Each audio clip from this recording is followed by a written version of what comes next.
It just doesn't stop, does it?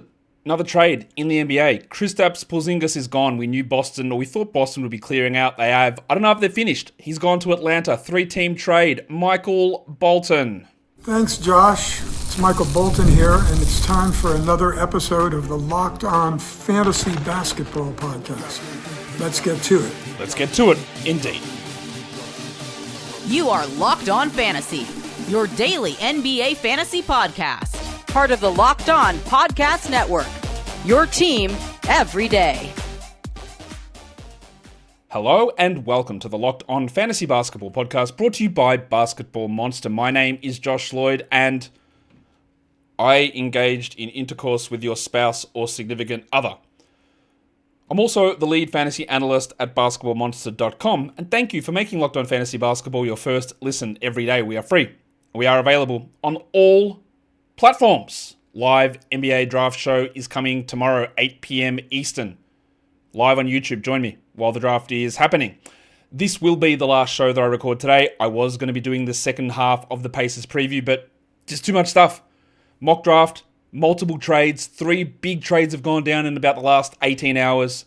I don't know if that's it or not, but we got to cover this one off as well because it does involve a high-level player, a player that at his best can be a top 20 fantasy player. And that is where it gets really interesting trying to figure out the totality of this deal because, again, I think at least 2 of the teams involved in this 3-way deal, interestingly enough, I did tweet this out, this is a trade with 3 teams that are the first 3 teams in the alphabet in the NBA. Does that matter? Of course not. But it's Atlanta, it's Brooklyn, it's Boston. All the A's and all the B's getting involved in the trade. So what is the trade? Well, it's the main parts are Kristaps Porzingis, it's Georges Niang, and it's Terrence Mann. And you will know that those players do not equal the same in quality. Very obviously. But Boston was so far over the second apron that they were very restricted in what they could do. They were paying a ton of tax as well. Staying in the second apron for multiple years means you get future draft picks frozen. They needed to get out of it in a year where Tatum won't play and they won't compete. So they've dumped players. Drew is gone. Porzingis is gone. I imagine Jaylen Brown stays. Derek White, don't know. Al Horford, don't know. And that's why it's going to be hard to talk about some of this stuff. Let's talk about a team where I think it is easier to talk about, and that is the Atlanta Hawks, because they are the ones on the receiving end of Kristaps Porzingis. They also get a second-round draft pick from Boston in this deal as well. They send out pick number 22. They send out Georges Niang. They send out Terrence Mann, who are guys that they acquired as part of their removal of DeAndre Hunter and Bogdan Bogdanovic off their rosters at the last trade deadline. They were reserves that weren't going to do very much. Pick 22 is not a particularly high or steep price. Obviously, you have to deal with Porzingis and his contract. And I believe that his contract, let me double check this. I think he might be, is he coming up as a free agent or he's got 2 years left? Let's double check that. I need to see where that goes, but they're going to take on that extra salary. No, this is it. He's an expiring contract at $31 million for this season. But of course, the Celtics needed to dump him in order to, I think, be worse for a better draft pick, but also to get themselves under the apron this year. It's not like a Drew Holiday scenario for Boston where they're moving off of long-term money. Now, things get a little bit more complicated in Atlanta. I would be very surprised if Clint Capella returns. We obviously know that last season, Onyeka Okongwu finally got the starting job and he was cooking. The easy thing would be to say that Porzingis and Okongwu can play together, because that's 100% true. The problem is that Jalen Johnson exists and he is a power forward. Now, could they play Jalen Johnson at the 3 position? Oh, but they picked a small forward at number 1 last season. Now, he's bad, but the first overall pick is Zachary Ricochet. So, what the hell happens? We know that we got Trey, we got Dyson, Ricochet, Okongwu, Porzingis, Jalen Johnson. Their best 5 does not include Ricochet. There's also Karis LeVert that may or may not be back. I don't know. But Trey, Dyson, Jalen, Porzingis, Okongwu is a potential starting 5. I thought that we'd get a huge season from Jalen Johnson this season. Porzingis just being there means that won't be the case as much. I still believe in Jalen Johnson. Porzingis doesn't take anything away from Johnson's ability as a defender, or maybe a little bit, but more his ability as a passer. But it will impact usage. There's zero question about that. That will knock Jalen Johnson down the usage track. It'll stop any Dyson Daniels usage breakout, and there will be an impact on Onyeka Okongwu. I think there will be an impact. Like, Okongwu won't be rolling 34 minutes a night at center. Okongwu showed an ability last season to move and be, or have an ability to at least step out and shoot the three ball. He was great with his efficiency. Defensive stats are strong. His passing's okay. But any level of high-level breakout from Okongwu this season is tempered. Now, of course, Porzingis played 42 games this last season, played 29 minutes. We don't know how much he's going to play. Porzingis was the 60th ranked player last season in those 29 minutes. The Hawks, though, like that group, Trey, Dyson, Jalen, Porzingis, Okongwu, is actually good. And we already know we've lost 3 players out of the Eastern Conference with torn Achilles, and Boston's removing whatever's left of their team. The Knicks they will have a new head coach. It is conceivable that teams going for it, Atlanta, Orlando, Chicago. No, of course it's not Chicago. They would never go for it. Or tear down, or do anything. Those teams can easily push up. Indiana's going to fall back. Milwaukee's going to fall back. Boston's going to fall back. New York may fall back. That is a huge opportunity. Porzingis is risky. He is in a spot where he can put up easy top 20 per game numbers. I will ease off of Okongwu and I will ease off of Jalen Johnson now. But of course, those guys will spike way back up in games that Porzingis misses. But it also isn't inconceivable Porzingis plays 65 games. That's possible. And with Trae Young setting him up, plays 32 minutes a night, 21 points a game, 8 rebounds, 1.8 blocks. Easy for Porzingis. Again, the Jalen Johnson, Okongwu breakouts are pause. Not that Johnson hasn't already broken out, but you know what I mean. There is a limit to this. Losing Niang and losing Man, who cares? Doesn't really matter. They've also got pick 13 in this draft, so they can add someone in there. Ricochet is almost certainly going to be a bench player now. Kobe Buffkin returns from an injury. Again, I don't think Capella will be back. Let me look at the rest of this. Who's on this roster? Vic Krejci, really solid wing player. You've got guys like the Night Watchman, Mohamed Ayuge, Don Barlow. They're all there still as well. Who else can they bring back? Garrison Matthews, Larry Nance. Not much use for those guys, but they're in a pretty strong spot here at Atlanta, I think.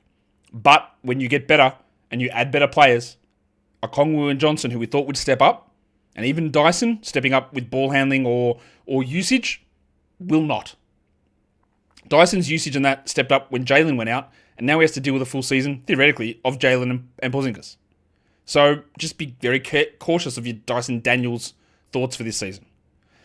It is going to be, again, they're losing George Niang or Terrence Mann, it doesn't matter. I'm not even sure they would have been necessarily a big part of the rotation anyway. So having those guys not there is whatever. The impact is Okongwu. This doesn't mean we don't draft Okongwu. He's very clearly a draftable player, and he almost certainly plays 30 minutes a night, at least. As a backup to Porzingis, if they decide to go that way, with a Johnson-Porzingis frontcourt, or as the center next to Porzingis, with Johnson at the 3. Because I think Johnson can play the 3 in certain situations. And your best lineup is Johnson, or your best grouping of frontcourt guys is Johnson, Porzingis, Okongwu. It's not Ricochet. And Ricochet might be a 25-minute a night player off the bench. It's not an abundance of riches, but it's a pretty strong grouping. So Ricochet basically moves into the George Niang role. Good, whatever. All good. So yeah, again, I don't know how much more Atlanta is going to do that is seismic. We'd love to hear more about their plans for the Porzingis and Johnson and Okongwu and how that pairing works. Is Okongwu back to a bench guy? Again, I don't think he will be. I think he's fine to draft, but if you had hopes of a top 35 season from Onyeka, I don't think you're going to get that, just because having Porzingis there just takes usage away from others and shot blocking opportunities, and just maybe 2 minutes. Maybe 2 minutes is what could happen. All right, so they are the concerns at this point. We'll come back and talk about Brooklyn and Boston in a sec. Today's episode, though, is brought to you by Open Phone. If you're running a business, you know that every missed call is money. It's left on the table. Who wants to leave money on the table? Nobody wants to leave money on the table. Not even Boston does. They don't want to pay up this second apron money. They want to keep it in their own pockets, and so do you, and that's where Open Phone comes in. It can't alleviate second apron concerns, but what it can do is make sure that you don't miss customers. Open Phone is the #1 business phone system built to streamline and scale your customer communications, all from an app on your phone or computer. Open Phone lets you manage business calls and texts from that single app. Their AI agent handles after-hour calls and answers common questions, and it captures leads so you never miss a customer. And right now, OpenPhone is offering all of you guys 20% off your first 6 months at openphone.com. Not 1 month, 6 months. Openphone.com/LockedOnNBA. That is openphone.com/LockedOnNBA. And if you have existing numbers with other services, OpenPhone will port them over at no extra charge. OpenPhone, no missed calls, no missed customers. All right, we're talking about another big trade involving important fantasy players, important NBA players that's gone down in the last 18 hours. Atlanta, Brooklyn, Boston, all in a three-way. Boston shedding salaries, shedding good players, getting significantly worse as they try to get Cam Boozer or AJ DeBanza, maybe. But also enabling their future flexibility by getting out of the second apron for this season. There's still more to happen. Derek White, Jaylen Brown, Al Horford, Luke Cornett. Do any of these guys return? Is Boston going to be playing Baylor Shireman, someone I talked about in the Boston season review? Is he going to play 30 minutes a night? I don't think so, but their current center depth on the roster is Neemias Queta. Their current power forward depth is... Like, you can say it if you want. Like, who the hell is it? Sam Hauser? George Niang? That's it. That's it. It's, it's crazy. Let's look at the next team and their involvement in this, and that is Boston. They receive George Niang. Now, not all of the official details have come through. This hasn't been officially put through by the NBA, so we don't see all of the details of what the picks are and what years they are. But my understanding is Boston receives George Niang. They also get a second-round pick from Brooklyn because, and I got into arguments with people about this on Twitter, but the rules in an NBA trade, if it's a 3-team or more trade, there's a touching rule. In a three-way, we all have our own touching rules, and the NBA has its own specific touching rule. What that means is that every team must be involved with every other team. You can't be in a three-way and just completely ignore one of the parties. So, while Brooklyn had trade exceptions, they've got cap space to accept these things. They don't have to send out salary to match. They don't have to do any of that. But they have to touch both teams. So, they received Terrence Mann. We'll talk about them in a second, but they received Terrence Mann and pick 22 from Atlanta. But they hadn't done anything with Boston. Right? And they need to do something with Boston. It can be a pick. It can be draft rights to a player. But the understanding that I have is that they sent a second-round pick to Boston to satisfy the touching requirements. Boston sends out Porzingis to the Hawks, and they send a second-round pick to the Hawks. Obviously, very lopsided. But you can't view the trade from that point of view. You can't look at it and go, well, they traded out Porzingis and got George Niang. You're kidding, right? Those guys are clearly not the same level of player. Obviously, clearly. But it's about A, resetting while Tatum is out. B, getting out of the second apron, enabling flexibility because now Boston can actually aggregate salaries in a trade, preventing that clock in terms of future draft pick freezing, which would severely limit what they can do now and in the future. And I don't know that they're done. So George Niang comes across. He's 32. He's from Boston as well. He's a three-point shooter. He is going to bomb 1,000,000 threes. If he plays 30 minutes a night, he'll be at least like a 14-team league player just because he'll hit 3 threes a game with 15 points and 5 rebounds. The guy I do want to watch is Baylor Shireman. I want to see what they do at pick 28. Ryan Kalkbrenner, maybe. Like, if they have a Shireman, Kalkbrenner, who? Oh, hang on a second. That's true, isn't it? Shireman and Kalkbrenner are teammates in college. I don't know that Kalkbrenner's going at 28. But a Kalkbrenner-Shireman frontcourt will make the Celtics terrible, clearly from a real-life perspective, because we're talking rookies. But they're really good fantasy players. Or, sorry, could be. And Niang gets backup minutes. There is going to be randomness with Boston this season. And like I said, I don't know that they're done. Does Horford come back? Is Queta a starting center?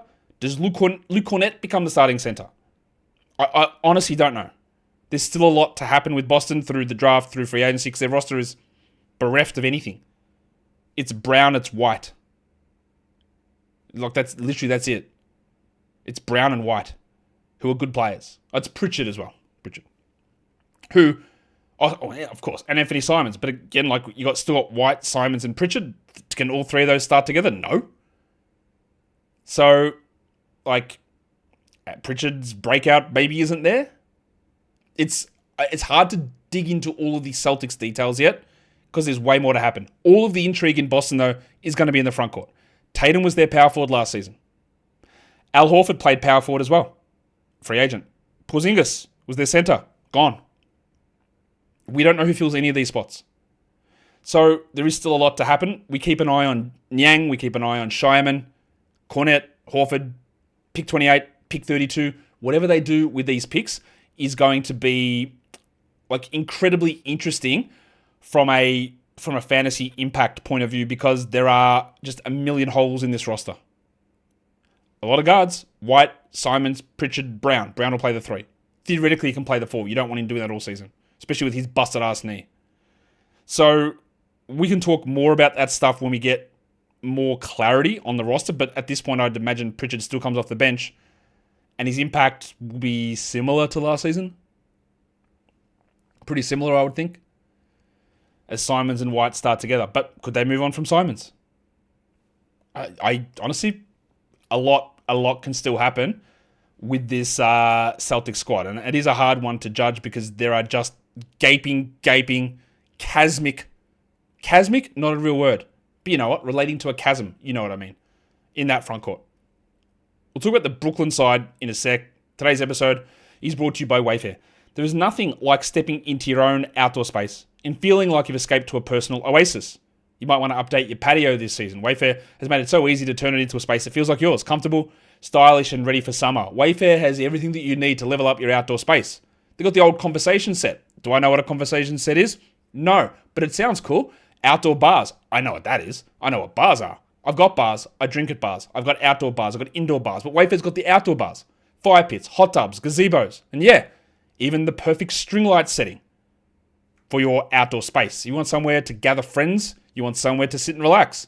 Do it all at Wayfair. Get your new outdoor dining set. What about modern lounge chairs for the outside? It can all happen. And their delivery is fast, it's free, and it's hassle-free, even for the big items. So don't wait and make your outdoor space your dream oasis today with Wayfair and enjoy it all summer long. Head to wayfair.com right now to shop a huge outdoor selection. That is WAYFAIR.com. Wayfair, every style, every home. All right, so again, we've had another trade. Another one involving Boston. I know they're not done. Whether it's trading or free agency, there's a million things that can still happen with Boston. There is also, this is why I've left them to last in this little analysis, there's also a million things that can happen with Brooklyn. Because they're like the only team that's got cap space. And that's exactly what they did here. What did they get? Well, yeah, sure, Terrence Mann comes back in the deal. He's not very good. But they just extracted pick 22 for taking on Terrence Mann. That's it. They have 5 first-round picks now. They've got 6 top 40 picks. I don't know that they keep all those picks, but if they want to move up in the draft, they can. They will almost certainly be bad again next season because if you bring in 5 first-rounders and you got guys like D'Angelo Russell that might not return or Cam Johnson being traded, who knows what happens with Nick Claxton or Cam Thomas and his restricted free agency. They're going to be bad again, even though Jordi Fernandez sort of stops them being bad. But there's a lot that can still happen given their cap space, given Cam Johnson's tradability, given Nick Claxton, and given the fact that they've still got like almost $40 million of cap space in which they can be used in these 3-way deals. They're the guys standing at the back in the 3-way just like looking going, can I join in? Because they can. Because they've got the cap space. So all they do is they come in and they go, all right, anyone want to give me a pick? Very similar to what like San Antonio did last offseason when the Bulls and the Kings, imagine watching those two negotiate. The Bulls and the Kings are negotiating with each other in the DeMar DeRozan situation, and San Antonio comes in and is like, can you just give us like an unprotected pick swap because we'll take Harrison Barnes? And they're like, yeah, no worries. That's what Brooklyn is in the position to do now. Just to sit back and insert themselves where necessary. What do they get in the deal? Terrence Mann, again, he's bad. They get pick 22 from Atlanta, and they just send a second-round pick, which I don't know what it is. And this is my assumption of what is happening. They send a second-round pick to Boston. That is how I believe it's been reported. Terrence Mann, cool. Like, we have seen Terrence Mann in many situations. He's not a usage player. He's not a ramp-up player. He's not a defensive stats player. He's not a shooter. Their roster currently consists of Claxton, Cam Johnson, for how long I don't know, Noah Clowney, the Pimple, Derek Whitehead, Keon Johnson's got a team option, Jalen Wilson's got a team option, Tyrese Martin's got a team option, Drew Timmy's got a team option. They've got a non-guarantee on Maxwell Lewis. Bruh. Like, this team is nothing. Cam Thomas and Day'Ron Sharpe are restricted. Zaire Williams is restricted. They got the first round picks, and then they got D'Angelo Russell and D'Anthony Melton, who may not return. Terrence Mann he could be a starter for this team. I don't think he will be, because I think they'll pick a guard, then there'll be Cam Thomas, and Johnson will be there for a bit, and Williams is probably back. But he could, and I'm pretty sure I won't care. It would need to be a really weird situation for me to care about Terrence Mann from a fantasy point of view this upcoming season. And look, if there's a situation that could get weird, it is this one, because of what is this roster.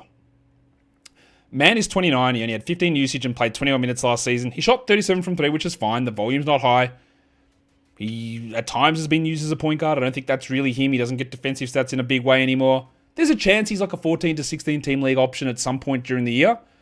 But I would say at this stage, especially if like Thomas returns and Johnson's there, and let's say at pick 7 or pick 8, they pick Jeremiah Fears, who would play big minutes and be absolutely useless, but would have the ball in his hands a lot. And then you see what they do at every one of their other picks, all these picks in the 20s. What they got? 20, 18, 22, 26, 27? Nah, they don't have 18, do they? Brooklyn, where you at? What pick do they have? Let me double check that. Wasn't 18, it was 19. 8, 19, 22, 26, 27 for Brooklyn. So yeah, lots of things that can happen, and lots of things that they can get involved in, pick-wise, trade-wise, free agency-wise, to either sign people, Jonathan Kuminga, or facilitate trades and get extra assets and do whatever they need to do. So we're not all that interested in Terrence Mann just at this point, but we need to see how it plays out. He's also just not a good fantasy player. Niang also deserves a little bit of our attention, as does the whole Celtics front court, and the big one's going to be Porzingis. So while it's annoying for Jalen Johnson and Onyeka Okongwu, it's not the end of the world. I still think they're going to be fine. It's way worse for Zachary Vucevic, I believe. And Okongwu, again, just loses a level of upside from that deal. Let's just go back and recap the trade as a general thing, just all three sides of it. So Atlanta receives Kristaps Porzingis. They send out pick 22, George Niang, and Terrence Mann.